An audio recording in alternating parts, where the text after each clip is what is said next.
Hello दोस्तों, मैं हूं ओमकार आदर्श और आप देख रहे हैं हमारा यूट्यूब चैनल देहाती किस्सा। इसमें आप सुनते हैं मज़ेदार देहाती किस्से जो किसी समय प्रचुर मात्रा में हुआ करते थे और मनोरंजन का एकमात्र साधन थे। तो ज़्यादा समय न लेते हुए आइए सुनते हैं ये मज़ेदार देहाती किस्सा। उससे पहले अगर आपने चैनल को सब्सक्राइब नहीं किया है तो कृपा करके सब्सक्राइब ज़रूर करें और शेयर तथा लाइक भी कर लें।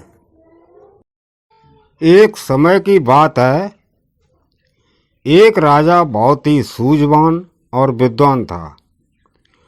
उसके 4 छोटे पुत्र थे। एक बार वो राजा बीमार पड़ गया। उसके उपचार के लिए बड़े बड़े हकीम और वैद्यराज बुलाए गए, परंतु उसे कोई लाभ नहीं हुआ। अब राजा को लगा कि उसका अंतिम समय निकट ही है।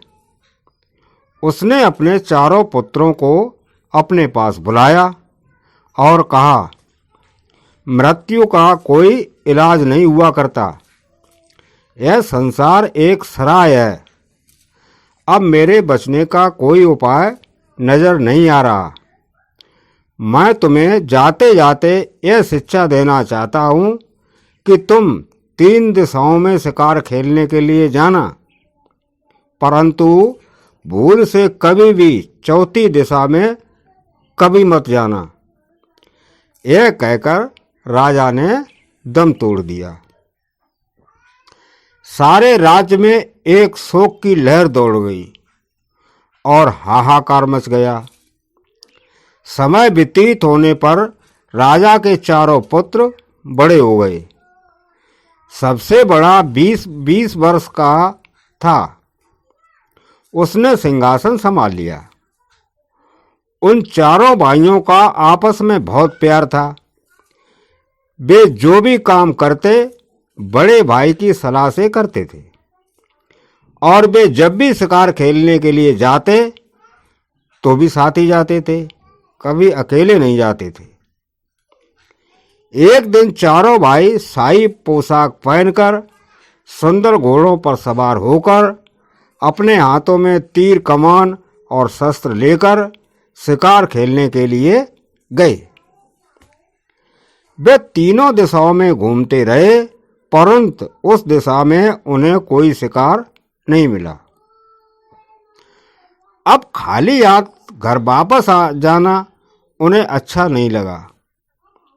इसलिए अब राजकुमारों ने 4थी दिशा जो शेष रह गई थी में जाने का फैसला किया। बड़े भाई ने अपने पिताजी की अंतिम समय में प्रदान की गई शिक्षा का स्मरण कराया और 4थी दिशा में जाने से रोका, परंतु जब तीनों भाइयों ने हट किया तो उसे भी मानना पड़ा। अब 4 राजकुमार 4थी दिशा में शिकार खेलने के लिए चल पड़े। वे जंगल में घूम रहे थे, परंतु उन्हें कोई भी शिकार नजर नहीं आ रहा था। जंगल में उनको एक मड़होला महल दिखाई दिया। वे सब भाई सोचने लगे कि हमें इस महल का पता करना चाहिए। उन्होंने सबसे छोटे भाई से कहा कि हम वृक्ष के नीचे बैठते हैं, तुम उस महल का पता करके आओ कि यह किसका है।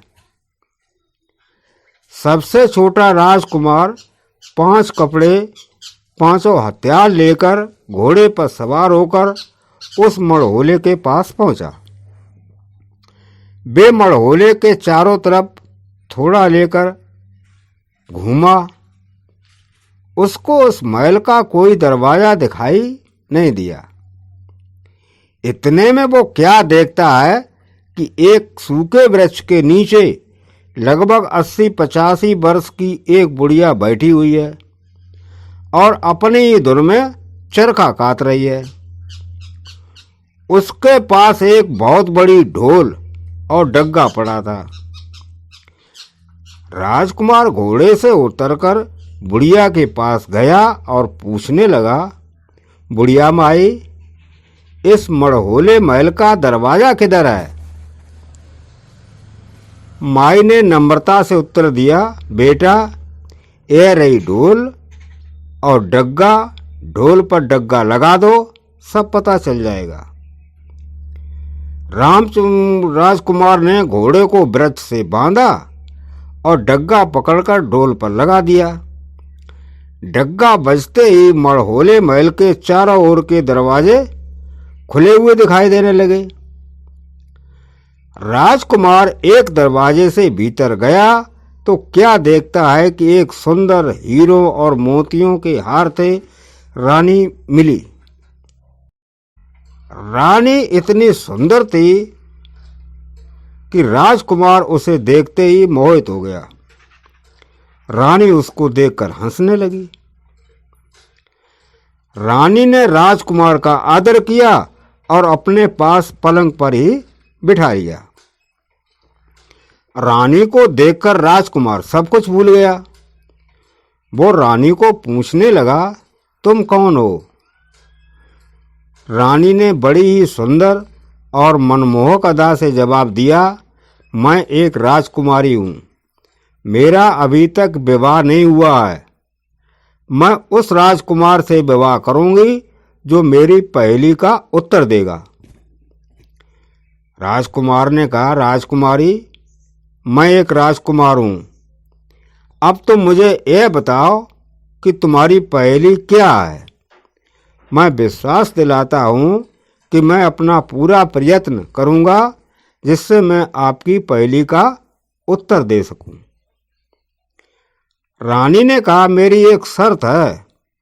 यदि तुमने मेरी पहेली को हल कर दिया तो तुम मुझसे विवाह कर लेना, परंतु यदि तुमने मेरी पहेली का हल नहीं किया, उसका कोई जवाब नहीं दिया, तो मैं अपनी तलवार से तुम्हारा सिर काट दूंगी। राजकुमार उसके सौंदर्य पर मुग्ध था, इसलिए उसने रानी की बात बिना किसी प्रकार की सोच विचार किए मान ली और न ही इस बात में के बारे में अपने भाइयों को ही बतलाया। रानी ने पहेली कही, बताओ गुल ने मुसव्वर के साथ क्या किया और मुसव्वर ने गुल के साथ क्या किया?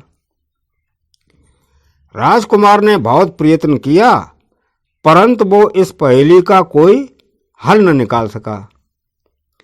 रानी की पहेली को न सुलझा पाने के कारण और अपनी पराजय को स्वीकार करते हुए राजकुमार ने रानी के आगे घुटने टेक दिए। रानी ने अपनी शर्त के अनुसार म्यान में से तलवार निकालकर राजकुमार का सिर काट दिया।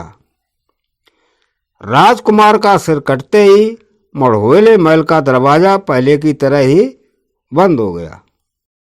छोटा राजकुमार मारा गया। उसके तीनों भाई उसकी प्रतीक्षा करते रहे।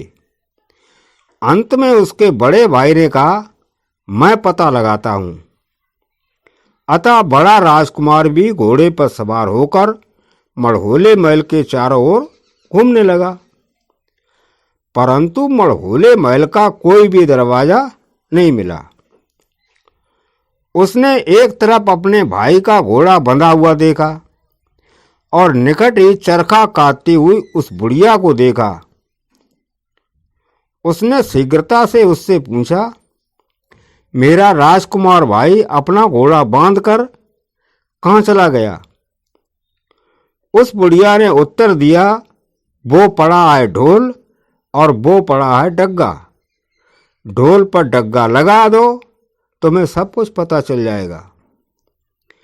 जब राजकुमार ने ढोल पर डग्गा लगाया तो पहले की तरह मड़होले के दरवाजे अपने आप खुल गए।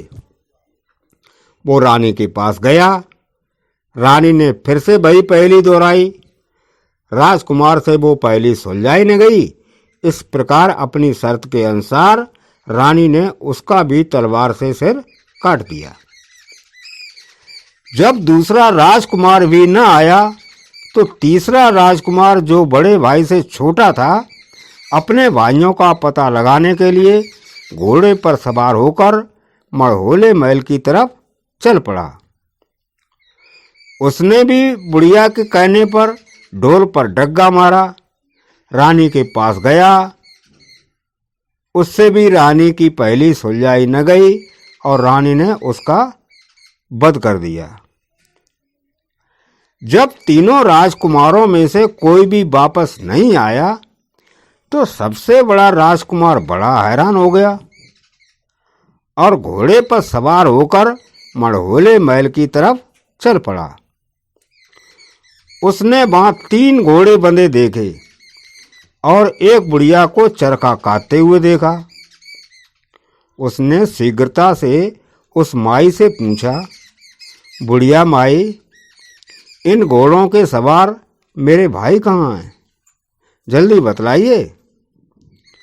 बुढ़िया ने पहले की तरह ढोल पर डग्गा लगाने के लिए कहा। राजकुमार ने डग्गा नहीं लगाया और अपने मन ही में सोचा कि जरूर यह कोई धोखा है। उसने डग्गा पकड़कर बुढ़िया के कंधों पर 2 चार लगा दिए और उसकी चोटी पकड़कर बड़े राजसी भरे अंदाज में कहा, जल्दी बतलाओ कि राजकुमार कहाँ हैं, नहीं तो मैं तुम्हें मार दूंगा। बुढ़िया ने कांपती हुई थिरकती आवाज में कहा, बेटा, इस मड़होले महल में एक जादूगरनी रानी रहती है। वो आए हुए राजकुमार से एक पहेली पूछती है। यदि राजकुमार उस पहेली को हल नहीं कर पाता है तो वो उसके सिर को अपनी तलवार से काट देती है। अब राजकुमार ने समझ लिया कि मेरे भाई मारे गए हैं। उसने बुढ़िया को और मारा पीटा और जान से मारने की धमकी देकर पूछा, बुढ़िया, यदि तुम्हें अपने प्राण प्यारे हैं तो बताओ कि वो पहेली क्या है? अपनी जान सभी को प्यारी होती है। रोती हुई बुढ़िया ने कहा, रानी की पहेली यह है, गुल ने मुसवर के साथ क्या किया और मुसवर ने गुल के साथ क्या किया? राजकुमार ने आंखें निकालकर बुढ़िया से पूछा, इसका हल क्या है? बुढ़िया ने कहा, बेटा, चाहे तुम मुझे मार डालो, चाहे मेरी जान बख्श दो, जितना मुझे पता था उतना मैंने तुम्हें बता दिया। इसका हल तो मुझे भी नहीं पता है। अब राजकुमार ने पूछा, इस पहेली का हल कहाँ से पता चल सकता है? बुढ़िया माई ने कहा, दक्षिण दिशा में 400 कोस दूर गुल नामक राजा राज्य करता है। इस पहेली का हल उससे ही पता चल सकता है। राजकुमार ने उसकी बात मान ली। उसने अपने भाइयों के घोड़ों को जंगल में चरने के लिए छोड़ दिया और स्वयं घोड़े पर सवार होकर गुल नामक राजा के शहर को चल पड़ा। गम और उदासी से भरा हुआ वो राजकुमार अपने भाइयों का विलाप करता हुआ अपने ही विचारों में मग्न कई कई रात और दिन लगातार चलता रहा। एक दिन थककर राजकुमार आराम करने के लिए एक वृक्ष के नीचे लेट गया और घोड़े को चरने के लिए छोड़ दिया। बहुत दिनों से नींद न आने के कारण उसे लेटते ही नींद आ गई। थोड़े समय उपरांत ची ची की आवाज आई तो राजकुमार की आंख खुल गई। राजकुमार हड़बड़ाकर उठा तो देखता क्या है कि एक सांप एक वृक्ष पर चढ़ रहा है और वृक्ष पर हंस और हंसनी के बच्चे सांप से डरते हुए चींची कर रहे हैं। राजकुमार ने तलवार म्यान से निकाली और सांप के टुकड़े टुकड़े करके ढेर लगा दिया और स्वयं चादर ओढ़कर सो गया। जब हंस और हंसनी बच्चों के लिए दाना लेकर आए तो बच्चों ने खाया नहीं खाया।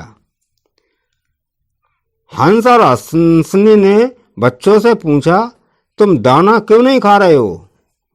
बच्चों ने कहा, पहले तुम वृक्ष के नीचे सो रहे अतिथि को खाना खिलाओ जिसने सांप को मारकर हमारी जान बचाई है। जब हंस और हंसनी ने टुकड़े टुकड़े हुए सांप को देखा तो उन्होंने सोचा कि यदि मुसाफिर इस सांप को न मारता तो हमारे सभी बच्चों को इसने खा जाना था। इसने हमारे बच्चों की जान बचाई है, इसलिए हमें इसकी सेवा करनी चाहिए। उन्होंने मुसाफिर के पांव के तलवे को मलकर जगाया और हंस ने कहा, तुमने हमारे बच्चों की जान बचाई है, हम तुम्हारे लिए भी कुछ करने को तैयार हैं, तो हाजिर है, जो कुछ तुमने मांगना है मांग लो। राजकुमार ने कहा, मैं एक दुखी राजकुमार हूं, मैं गुल नामक राजा के पास एक पहेली पूछने के लिए जा रहा हूं, क्या तुम मेरी सहायता कर सकते हो? हंस ने अपने शरीर के बाल उखाड़कर राजकुमार को देते हुए कहा, जब कभी तुम्हें कोई विपत्ति आए तो मेरे शरीर को बालों को आग में डाल देना। जब इनको आग लगेगी तो मेरा शरीर जलने लगेगा और मैं उसी पल तुम्हारे पास पहुंच जाऊंगा। यदि उस समय मैं तुम्हारी कोई सहायता न कर सका तो जान देकर भी करूंगा। राजकुमार ने बालों को संभाल कर रख लिया और अपने घोड़े पर सवार होकर चलते चलते गुल नामक राजा के दरबार में हाजिर हो गया। राजकुमार ने राजा के सामने फरियाद की, महाराज, मैं आपके पास अपना राजपाट घर बार छोड़कर एक पहेली पूछने के लिए आया हूं। राजा ने पूछा, बोलो क्या पहेली है? राजकुमार ने कहा, मैं पूछना चाहता हूं कि गुल ने मुस्पर के साथ क्या किया और मुस्पर ने गुल के साथ क्या किया। यह सुनकर गुल राजा ने कहा, अय खुदा के बंदे, मैं तुम इस पहेली का हल तो बता दूंगा, परंतु बताने के उपरांत तुम्हारा सिर तलवार से काट लूंगा। बताओ, तुम्हें मंजूर है? राजकुमार ने तुरंत उत्तर दिया, महाराज, मुझे मंजूर है। राजपाट के काम के पश्चात गुल राजा ने सभी दरबारियों को भेज दिया और राजकुमार को अपने पास बुला लिया और कहा, सुनो खुदा के बंदे, मैं तुम्हें गुल और मुस्पर की कहानी सुनाता हूं। गुल मेरा नाम है और मेरी रानी का नाम है मुस्पर। एक दिन मध्य रात्र हुए मुझे अचानक ही जाग आ गई, तो मैंने रानी का पलंग खाली देखा। मैं बड़ा हैरान और परेशान हुआ, परंतु मैंने दिन में भी रानी को कुछ न पूछा। दूसरे दिन मैं जानबूझकर खर्राटे मारने लग गया। रानी ने श्रृंगार किया, चूरी से भरा बर्तन लेकर अंधेरी रात में महल में से निकल गई। मैं भी तलवार लेकर दबे पांव उसके पीछे पीछे चल पड़ा। लौंगी नामक कुतिया भी मेरे पीछे चल पड़ी। रानी शहर के बाहर एक साधु की कुटिया में चली गई। मैं छुपकर कुटिया के बाहर बैठ गया। रानी के अंदर जाते ही साधु ने उसे भांग घोटने वाली 2-3 मंगलियां उसके कंधों पर मारे और रौब से कहा, तुम्हारी ऐसी की तैसी, तुमने इतनी देर क्यों कर दी? इसी पल मेरी कुटिया से बाहर निकल जाओ। रानी ने हाथ जोड़कर कहा, मैं आगे से ऐसी गलती नहीं करूंगी। मुझे यह सुनकर बहुत क्रोध आया और मैंने साधु पर तलवार से वार किया। साधु ने तलवार का वार मोंगली के द्वारा रोक दिया और मेरे साथ लड़ने लगा। मैं साधु से शक्तिशाली था, मैंने उसे नीचे गिरा दिया, परंतु रानी मुसब्बर ने मेरी टांग खींचकर मुझे धकेल दिया। अब साधु मेरे नीचे से निकलकर मेरी छाती पर चढ़ बैठा। जब वो मुझे मार डालने लगा तो मैंने शोर मचाया। मेरे साथ मेरी लौंगी कुतिया भी थी। उसने अपनी वफादारी का प्रमाण देते हुए अपने तीखे दांत साथ की टांगों पर गड़ा दिया। मैंने साधु के नीचे से निकलकर दूर पड़ी हुई तलवार पकड़कर साधु का सिर धड़ से अलग कर दिया। स्त्रियों पर तलवार से वार करना वीरों को शोभा नहीं देता, इसलिए मैंने उसी पल रानी को आदेश दिया, हे रानी, मेरे राज से बाहर निकल जाओ, मैं इसी वक्त तुम्हें छोड़ रहा हूं। अपनी बात सुनाते हुए गुल राजा की आंखें लाल हो रही थीं और उसने कहा, मुसाफिर, यह है जो गुल ने मुसफ्फर के साथ किया और मुसफ्फर ने गुल के साथ किया था। यह तुम मुसफ्फर के साथ किया और मुसफ्फर ने गुल के साथ क्या किया, यह मैं तुम्हें फिर सुनाऊंगा। अब तुमने जो खाना पीना है खा पी लो, तुम परदेसी हो, तुम्हारा सिर मैंने काट लेना है। राजकुमार ने कहा, मैंने कुछ नहीं खाना है, परंतु मेरे दिल में एक इच्छा है कि मैं आपके महलों पर चढ़कर नया हुक्का, नई चिलम, नई नड़ी और नई टोपी में कोयलों की आग अच्छी तरह से चिलम भरकर रखी हो और हुक्का भरकर मुझे दिया जाए तो मैं जाते समय 2 घूंट उसके लिए ले लूं। गुल राजा मान गया। उसने आज्ञा देकर नया हुक्का तैयार करवाया और राजकुमार ने महलों पर चढ़कर हुक्का पीना आरंभ कर दिया और अपनी पगड़ी में बांधे हुए हंस के शरीर के बाल टोपी की आग में डाल दिए। दूर बैठे हुए उस हंस के शरीर को सेंक लगा तो वो तेजी से उड़ता हुआ महल में राजकुमार के समक्ष आ गया। उसने राजकुमार से कहा, तुम्हें क्या विपत्ति आ गई है? राजकुमार ने कहा, क्या तुम मुझे यहां से ले जा सकते हो? तो ले जाओ। हंस ने उसे शीघ्रता से अपनी पीठ पर बिठाया और वहां से उड़कर महल से बहुत दूर जंगल में पहुंच गया। गुल राजा उसका मुंह ताकता ही रह गया। उसका कोई जोर न चल सका। राजकुमार के कहने पर हंस ने राजकुमार को मड़होले के पास जाकर उतारा और नमस्कार करके वापस चला गया। राजकुमार उस चरखा काते बुढ़िया के पास गया और कहा, बताओ, कहाँ है ढोल और कहाँ है डग्गा? बुढ़िया ने ढोल और डग्गे की तरफ इशारा किया। राजकुमार ने जोर से ढोल को खटकाया तो मड़होले के दरवाजे खुल गए और राजकुमार भीतर चला गया। रानी ने शिकार को कहा कि यदि तुम इस पहेली को हल करते हो तो तुम मुझसे विवाह कर लेना, नहीं तो मैं तुम्हारा सिर कलम कर दूंगी। परंतु राजकुमार ने कहा, मुझे यह शर्त मंजूर नहीं है। मेरे घर पहले से ही रानियां हैं, मुझे विवाह की जरूरत नहीं है। मैं तो सिर की बाजी लगाना चाहता हूं। यदि मुझसे पहेली हल न हुई तो तुम मेरा सिर तलवार से काट देना, नहीं तो मैं तुम्हारा सिर कलम कर दूंगा। रानी ने सोचा कि गुल मुसफ्फर की कहानी का इसे क्या पता हो सकता है। इसका पता तो मुझे अथवा मेरे पति गुल राजा को ही है। रानी ने पहली बताई कि बताओ, गुल ने मुसफ्फर के साथ क्या किया और मुसफ्फर ने गुल के साथ क्या किया। राजकुमार ने गुल राजा से सुनी हुई कहानी को सुनाया और कहा, गुल राजा की रानी मुसफ्फर रात को चोरी से साधु की कुटिया में गई। राजा ने उसका पीछा किया। गुल राजा ने साधु को मारना चाहा, परंतु मुसफ्फर ने राजा के नीचे आए साधु को बचाने के लिए गुल की टांग खींचकर साधु का साथ दिया, जिससे साधु ने गुल राजा को दबोच लिया। परंतु गुल की लौंगी नामक कुतिया ने साधु की टांग पर तीखे दांत गड़ाकर गुल को छुड़ा लिया।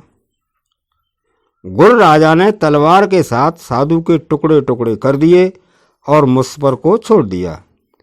इस प्रकार रानी मुसफ्फर ने गुल को साधु से मरवाना चाहा और गुल ने मुसफ्फर को छोड़ दिया और उसके प्यारे साधु को मार दिया। इतनी बात बताकर राजकुमार ने म्यान से तलवार निकाल ली। उसके दिल में अपने भाइयों का प्रतिशोध लेने के लिए क्रोध भर गया और उसने कहा, पापनी रानी, मैं अब तुम्हारा सिर काटने लगा हूं। तुम जादूगरनी हो, वास्तव में बताओ कि तुम कौन हो। अब रानी के पांव के नीचे से जमीन खिसक गई। वो पलंग से नीचे उतर धरती पर खड़ी होकर कांपने लगी। अपने सिर पर लटकती हुए तलवार को देखकर उसके आंसू बहने लगे। आज उसे अपने सभी गुनाह स्मरण होने लगे। उसने कांपती हुई आवाज में कहा, राजकुमार, मैं ही मुस्तबर हूं, तुम मुझे जिंदगी बख्श दो। अब राजकुमार ने गरज कर कहा, पापनी रानी, तुमने जितनों का सिर काटा है उन सबको जीवित कर दो। अब घबराई रानी ने सोचा, शायद मुझ पर तरस आ जाए। ऐसा मन में सोचकर उसने जितने भी राजकुमारों के सिर काटकर उनके धड़ और सिर कुएं में गिरा दिए थे, उन सबको जीवित कर दिया। राजकुमार के तीनों भाई भी जीवित हो गए और अंत में उस राजकुमार ने तलवार से रानी का सिर काट दिया। रानी मुस्पर के सिर काटते ही वो देखते ही देखते न तो वहां कोई मड़होला महल है और न ही कोई चरखा काटती हुई बुढ़िया है और न ही कहीं कोई ढोल और डग्गा था।